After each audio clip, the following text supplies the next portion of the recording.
Hello Year 2. I thought I would read you a book that is going to help you with English and reading this week, and it's called Orion and the Dark by Emma Yarlett.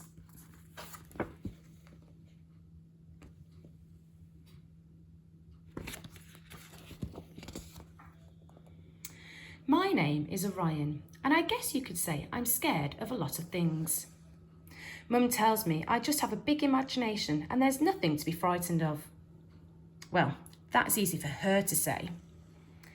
As far as I can see, the world is full of frightening things. Wasps, bicycles, the sea, wardrobes, dogs, especially big ones, girls, popping balloons, sheds, space, gran, heights, storms, spiders, haircuts, monsters. But there is one thing that scares me more than anything else. The dark.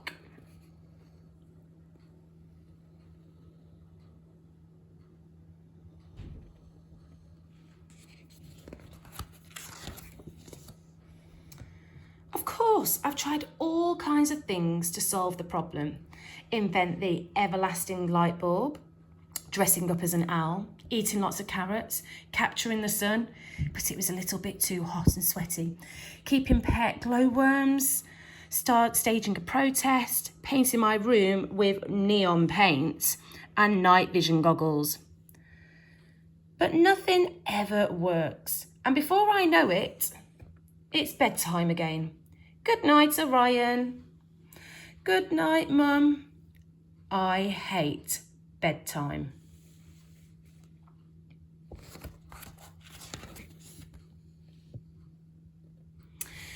The night that changed everything began like any other. I kept an eye out for monsters. I kept an ear out for scary noises. But as it got darker and darker and darker, I couldn't take it anymore. I've had enough of you, Dark. I wish you and your scary sounds and your murky monsters and your pitch blackness would just go away. And that's when something strange happened. Gibbering jellyfish! Outside my window, the dark seemed to come alive. And a thing I'd never seen before dropped in for a visit.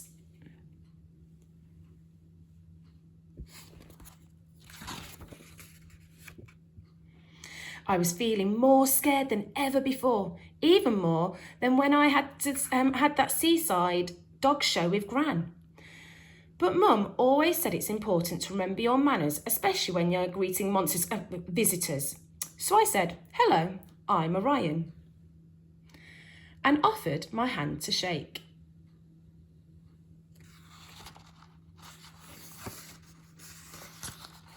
Hello there, I'm Dark. It's time for you to stop being so afraid of everything, especially me. Let's go on an adventure.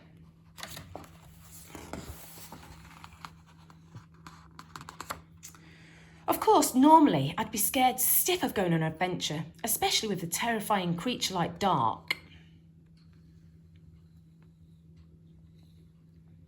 Except this Dark wasn't quite what I had expected. First, he asked to see the shadowy and the scary bits of the house and the nooks and crannies where the monsters live. In the wardrobe, under the bed, down the plug hole, in the basement. And you won't believe this, but some of the darkest places turned out to be the most fun.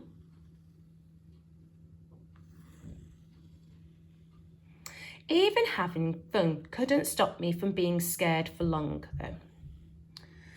Dark, what are those horrible, creepy, scary sounds coming from outside?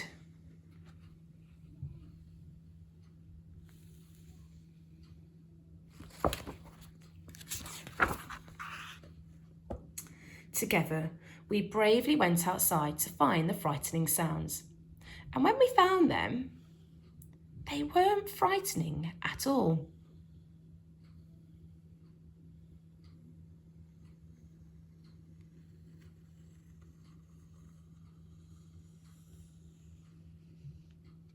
Dark asked me if I'd stopped feeling afraid. The horrible wiggly feeling had definitely gone a bit, but there was still one place that made my knees wobble and my tummy twist with fright. The awful place where the dark is darkest of all. And so off we went.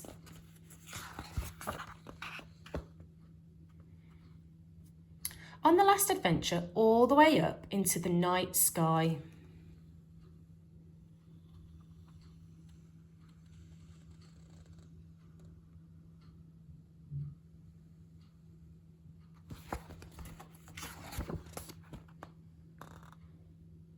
There, in the darkest place of all, suddenly I knew. When I stopped worrying about being scared, dark could be fun, and dark could be interesting, and dark could be magical, and most of all,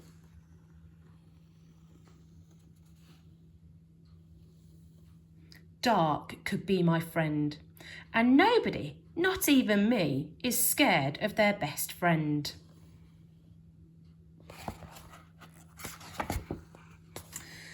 But soon, too soon, we had to go home.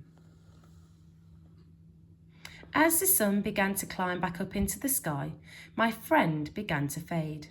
It was time to say goodbye.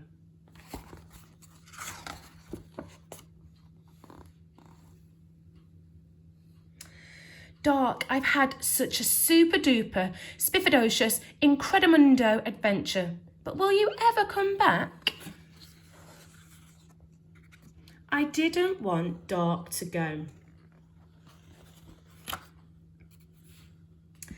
And so he promised, I'll never be far away.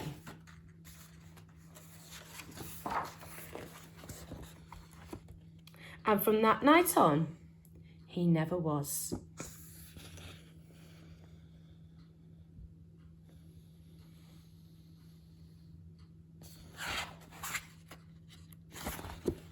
The end.